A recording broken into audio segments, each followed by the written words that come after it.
Hello, I'm Darina Bougaida and Doha with your top stories on Al Jazeera.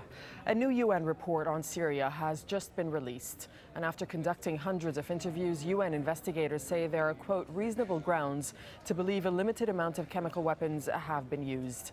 But they don't have enough information to identify what chemical agents were used or who the perpetrators were. Turkish police have been battling protesters in Ankara and Istanbul in the early hours of Tuesday morning. Thousands of public sector workers are about to begin a two-day strike in support of anti-government protests. Raya Raga has the latest from Ankara.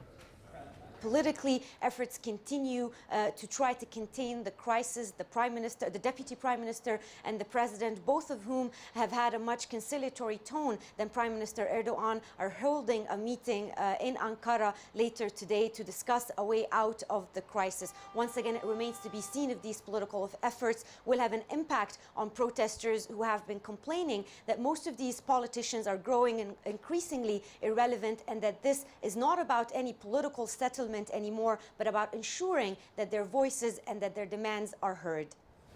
At least 8 people have been killed and many more missing after severe flooding across Central Europe.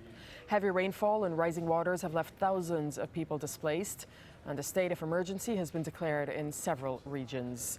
You can find the latest on all those stories and much more at aljazeera.com.